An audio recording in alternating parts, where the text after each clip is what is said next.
Hello everyone, welcome to my channel B&B CBS Gossip 24. Steffy gets Sheila's ominous promise, Deacon flusters Taylor. The bold and the beautiful spoilers for Thursday, November 6th, reveal that Steffy Forrester Finnegan will get Sheila Sharp's ominous promise while Deacon Sharp flusters Taylor Hayes in her office. First, on Thursday's B&B episode, Deacon will pay Taylor another visit. Taylor may insist she's busy and try to keep some walls up with Deacon, but he'll manage to tear some of them down with a confession. Despite Deacon and Sheila's reunion, he may admit that he can't stop thinking about Taylor and the moments they've shared. Deacon might confess that he's having a hard time staying away from Taylor and wonder if she feels the same way. Taylor has indeed been thinking about Deacon too, but she may remind him that they need to maintain a proper doctor-patient relationship. Besides, Deacon just got back together with Sheila, so Taylor may push him to focus on repairing the damage in his marriage. Nevertheless, Deacon will stir up some intense emotions for Taylor and leave her unable to put this spark out of her mind. Deacon's latest visit is only going to make Taylor feel even more of a pull in his direction, but she'll try to resist him for as long as she can. At Forrester Creations, it looks like Rich Forrester and Brooke Logan Forrester will have another conversation about Deacon's Sheila decision. The fact that Taylor seemingly supported Deacon forgiving Sheila will continue to leave Brooke and Rich perplexed. As for Sheila, she'll greet Steffy at Illinois Giardino and welcome her back to town. There'll be a lot to talk about now that all the Luna Nozawa chaos has erupted, but Sheila will apologize for keeping secrets and assure Steffy that she's done with all that. Sheila will just want to concentrate on making the most of the second chance that Deacon is giving her. Since Luna is in prison where she belongs, Sheila will promise Steffy that her granddaughter is locked up for good and won't be a problem anymore. Of course, that promise could be a rather ominous one considering how things work on soaps. The more Sheila insists Luna is no longer a threat, the more likely it becomes that Luna will find some path to freedom and cause trouble again. The bold and the beautiful spoilers say some bad Luna news could be brewing, so stick with us for updates on any mayhem that's still in store. Steffy stood at the sink, rinsing coffee mugs from breakfast, staring out at the ocean glittering beneath the early morning light. The house was peaceful. Too peaceful. Finn had already left for the hospital shift, Kelly was in school. Silence filled the rooms like fog. But Steffy's chest felt tight, like something was sitting in the air just beyond her awareness. A soft knock came at the door. She froze. She knew before she even turned. Not because the knock was loud. Not because it was threatening. But because it was patient. Steffy wiped her hands slowly, steadying her breath, then walked to the door. The second she opened it, Steffy's breath stopped. Sheila Carter stood there. Not disheveled. Not frantic. Not wild-eyed. Composed. Hair pulled back. Simple dark jacket. A small smile that didn't touch her eyes. Hello, Steffy. Steffy's heartbeat slammed so hard she felt it in her fingertips. What are you doing here? Steffy's voice came out low, controlled, the kind of control that comes from survival. Sheila let her gaze travel past Steffy, as though seeing the living room, the family photos, the life that didn't include her. Just paying a visit, Sheila said. It's been a while. Steffy stepped forward, blocking the doorway. You need to leave. Right now. Sheila didn't move. She smiled. And that was somehow worse. I saw you at the wedding, Sheila said softly. You looked beautiful. Strong. Like a woman who thinks she has won. Steffy's breath sharpened. That day wasn't about winning. No, Sheila agreed. It was about what I lost. Something cold slid up Steffy's spine. Sheila lowered her voice, not threatening, not raising it, just stationary danger. I'm not going away. Steffy swallowed. Finn doesn't want you in his life. Sheila's eyes softened in a way that felt like a blow. Oh, Steffy. You keep saying that like it makes it true. Steffy's hands curled into fists, small, tight, but she didn't step back. She didn't give an inch. You are not part of this family. You never will be. Sheila blinked, slow. Deliberate. The smile returned. You don't get to decide that. Steffy exhaled, quiet, slow, because panic only feeds a predator. You came here to scare me, Steffy said. No, Sheila replied. I came to remind you. The way she said remind felt like steel. Steffy didn't move. She stood rooted like bedrock. Sheila, if you try to force your way back into Finn's life, Sheila stepped 1 inch closer. Not touching. Not towering. Just present. He'll let me in, Sheila whispered. Steffy felt the world tilt. You think you know him, Sheila said, voice a calm blade. But I made him. Steffy's jaw tightened. You did not. I gave him his blood, Sheila murmured. His DNA. His instincts. His capacity to feel too much. His desire to save everyone, even the broken. Even the ones like me. Her smile widened, too serene. You're the love of his life, Sheila said, almost kindly. But I'm the part of him he can't run from. Steffy's breath trembled, not from fear, but from recognition. Because Sheila was right about one thing. Finn did try to save everyone. And Sheila was the one person he couldn't save without losing himself. Steffy found her voice, cold, sharp, cutting. You will never be a part of this family. You will never be part of his heart.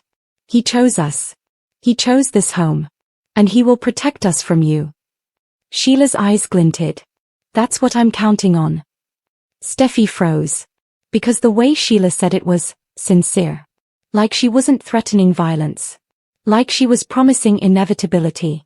Sheila leaned forward, just enough for Steffy to feel her breath. Finn will come for me. Eventually. Not because I pull him. But because he remembers. Steffy's throat closed. Memories. The hospital. The cliff. The night. The terror. Sheila stepped back. Not defeated. Just done. I'll be seeing you, she said gently. And she walked away. No rush. No hesitation. No fear. Steffy shut the door and locked it, hands shaking violently the moment the latch clicked. She didn't cry. She didn't scream. She just stood there, chest rising and falling like someone had run a marathon inside her ribs. Deacon wiped down the bar top when Taylor walked in, soft sweater, careful steps, eyes that always saw beneath the surface. He wasn't ready for her. He never was. Taylor, he said, breath catching somewhere between surprise and memory. I heard Sheila was seen, Taylor said quietly. Deacon froze. The towel slipped from his hand. Taylor's expression softened, but only slightly. Deacon, are you involved? He didn't answer. Which was an answer. Taylor stepped closer, voice gentle but unyielding. You can't save her. You can't. And if you try, she will take everything from you again. Deacon's jaw tightened, grief tight in his chest. It's not about saving her, he whispered. It's about not letting her die alone. Taylor's expression broke, a crack of pain she didn't hide. That's how it starts, she said softly. Deacon looked away, eyes burning. I loved her, he murmured. I know, Taylor whispered. They stood inches apart, a history of quiet heartbreak hanging between them. When Finn arrived home that evening, he found Steffy sitting on the couch, hands clasped in her lap, body still, eyes distant. Hey, he said, smiling, before the smile dropped. What happened? Steffy looked up. Sheila came here. Finn didn't breathe. She what? She came to the door. She talked to me. She wasn't angry. She wasn't unhinged. Steffy swallowed. She was confident. Finn sat slowly, like the floor beneath him had changed. What did she say? Steffy's voice was barely audible. She said she's not going away. That she's part of you. That one day, you'll go to her. Finn's heart punched hard in his chest. No, he said immediately. No. Steffy, look at me. He took her hands. I choose you. I choose our family. I will always choose you. Steffy believed him. But belief doesn't erase dread. It wasn't a threat, Finn, she whispered. That's what scared me. Finn's chest tightened. Because Steffy wasn't afraid of Sheila hurting her. Steffy was afraid of something far worse. Sheila being right. Final shot, the cliffhanger. As night fell, waves crashing outside, wind humming against the glass. Steffy locked every door. Finn watched her. Sheila, somewhere, smiled. Not triumphant. Just certain. And Taylor, alone in her car, closed her eyes. Because she had seen this pattern before. And it always ends the same way. Someone loses something they can't get back. The house was dark. Steffy lay curled beneath the covers, one arm tucked under her pillow, breath steady but shallow. She wasn't really asleep, Finn could tell. Her body held that vigil tension, the kind you learn when you've survived someone who doesn't stay gone. Finn sat at the edge of the bed, elbows braced on his knees, staring at his phone. One name. One number. One pull. He shouldn't. God, he knew he shouldn't. But Steffi's words replayed. She said you'd come to her. He needed to prove her wrong. He needed to show himself he could say no. His thumb hovered over the call. Steffi exhaled, a tremor in her breath, like her dreams were restless. Finn stood quietly, softly, and slipped into the hallway. He didn't grab keys. He didn't grab shoes. He didn't need to go far. Just far enough that Steffi wouldn't hear him say her name. Finn stood on the porch, the ocean wind cold against his face. He dialed. Once. Twice. She picked up before the second ring completed. Sheila didn't speak. Finn didn't breathe. Finally. I knew you would call. The words were soft. Not triumphant. Not taunting. Just, inevitable. Sheila, Finn whispered. Don't act like you knew anything. But I did, Sheila murmured. Because you're you. And you care. Even when it hurts you. Finn closed his eyes. He hated how true that was. You can't come here again, Finn said, forcing his voice steady. You can't talk to Steffi. You can't show up in our lives. Did she look scared? Sheila asked. He swallowed hard. Yes. Sheila inhaled shakily. That hurt her. I'm sorry, Sheila whispered. That wasn't the goal. Then what is the goal? Finn asked. Silence. Then Sheila said something that hit him like a blow. I just needed to see that you were real again. Finn leaned against the porch railing, knees weakening. What does that mean? She whispered. When I stay away, I start wondering if you ever existed. If our connection was just something I imagined. Seeing Steffi reminded me you're real. Seeing her reminded me of what I lost. Finn didn't have an answer for that. Because he had felt something when he found out she was alive. Not joy. Not love. But something. My life is not with you, Finn said, not harsh, just firm. My family is here. My heart is here. I know, Sheila whispered. Voice breaking. I know. Finn's breath trembled. Then Sheila's tone shifted. Not warmer.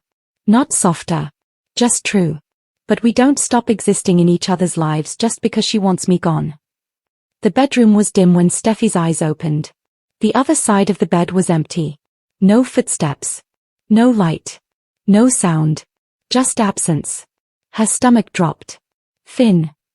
No answer. She pushed the blankets back slowly, heart picking up speed, feet hitting the floor with that sickening knowing that comes before you confirm a fear. She walked toward the back doors. Soft ocean wind pushed the curtains inward. And there he was, silhouetted outside, phone pressed to his ear. Steffi stopped in the doorway.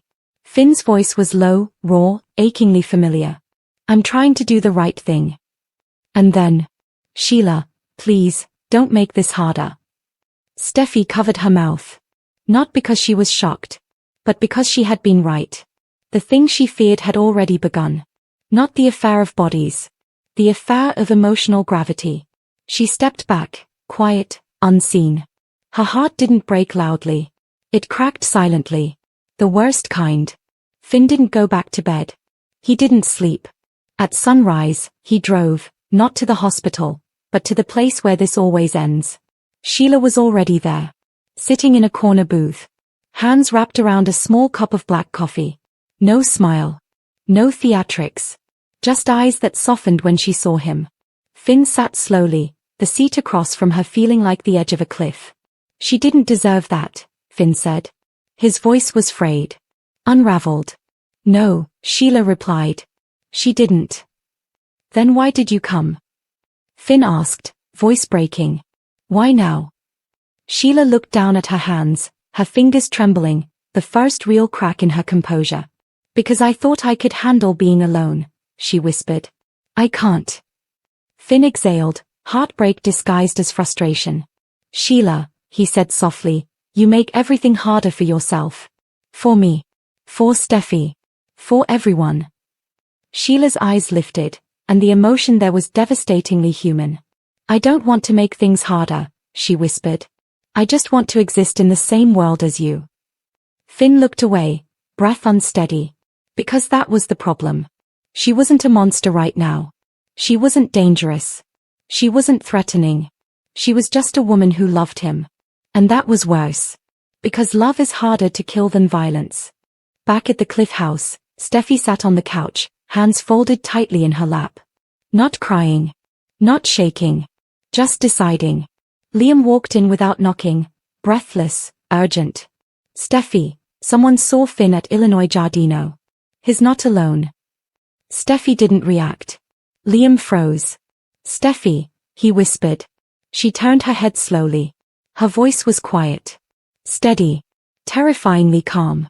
I know. Liam swallowed. What are you going to do? Steffy stood. Her face was not angry. Her face was done.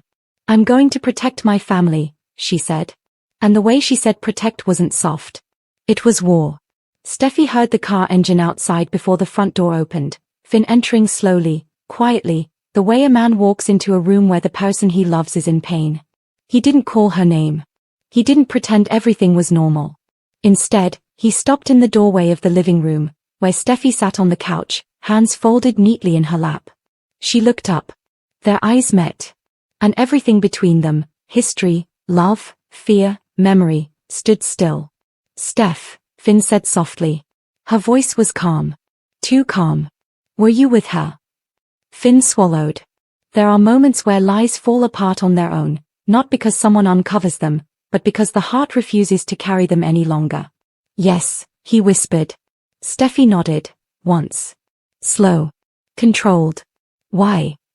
Finn exhaled, long, unsteady, like he had been holding his breath since the wedding. I needed to end it, he said. In person. Not just words. Not distance. I needed her to hear it from me. Steffy blinked. Her eyes glistened. But no tears fell. Then why did it sound, she asked quietly, like you were trying to comfort her? The air cracked. Finn's shoulders dropped. Because she was breaking, he whispered. And I know what it looks like when someone is trying not to fall apart. Steffy's voice tightened, a thread of hurt woven through restraint. Sheila Carter does not break, Finn. She manipulates. She performs pain. She performs love. You know this. You've seen this. Finn didn't disagree. But he didn't deny either. I know what she's done, he said. But she's still my mother. Steffy closed her eyes. There it was. The truth between them. The impossible truth. Steffy stood, slowly, her movements deliberate, quiet, grounded. She stepped closer to Finn, close enough to touch him, but didn't. I am not asking you to stop feeling something, she said. I am not asking you to erase your past. I am not asking you to pretend she never existed. Her voice trembled, but her gaze was clear. I am asking you to choose safety. Choose peace. Choose us. Finn's jaw clenched, aching. I have chosen us. Steffy shook her head. Choosing us means choosing to stay away from what threatens us. Even when that threat looks like someone you want to fix. Finn's breath hitched. Steffy swallowed, words gathering with years of held-in pain. I have lost a child before, Finn. His chest shattered. She rarely spoke about it. It was the worst agony I have ever known. The kind that burrows into bone. The kind that never leaves. Her voice broke, just once. And Sheila is connected to every loss I have ever had to survive. Finn felt like the floor beneath him tilted. Steffy's hands tightened. If she gets near our family again, if she gets close, it won't be her losing something this time. Finn's eyes filled, fear and realization and love all tangled together. I know, he whispered. I know. And I am trying. Steffy, I am trying so hard. She stepped even closer. Finally, she touched him, fingertips against his jaw, a gesture full of history, tenderness, and sorrow. I love you, she said. Soft. Steady. Real. I love you with everything I am. And that is why I cannot share you with her. Not emotionally. Not spiritually. Not in memory. Not in longing. Not even in sympathy. Finn closed his eyes, tears finally slipping. He leaned into her hand. Not as surrender, as need. Finn spoke, voice raw. When she disappeared, part of me felt relief. But another part felt unfinished. Like a chapter left half-written. Steffy's breath caught, not in jealousy, in heartbreak. Because she understood. Hope had once looked at Liam that way. And it had almost destroyed them all. Finn opened his eyes, full of devastation. Steffy. I didn't go to her because I want her in my life. I went because I wanted to stop the part of me that still wonders why she couldn't love me the way a mother should. And Steffy's expression softened. The pain behind the choices was suddenly, painfully clear. She didn't reach for anger. She reached for truth. Oh, Finn. She wrapped her arms around him, slowly, gently, like holding a wounded animal. He collapsed into her, head against her shoulder, shaking. This wasn't betrayal. This was trauma. This was a son who had grown up without a mother, standing in front of the woman who could finally teach him how to heal. Steffy whispered against his hair. You have a family now. You have love now. You don't need her to explain why she broke you. You don't need her to make you whole. You already are. Finn held her tighter.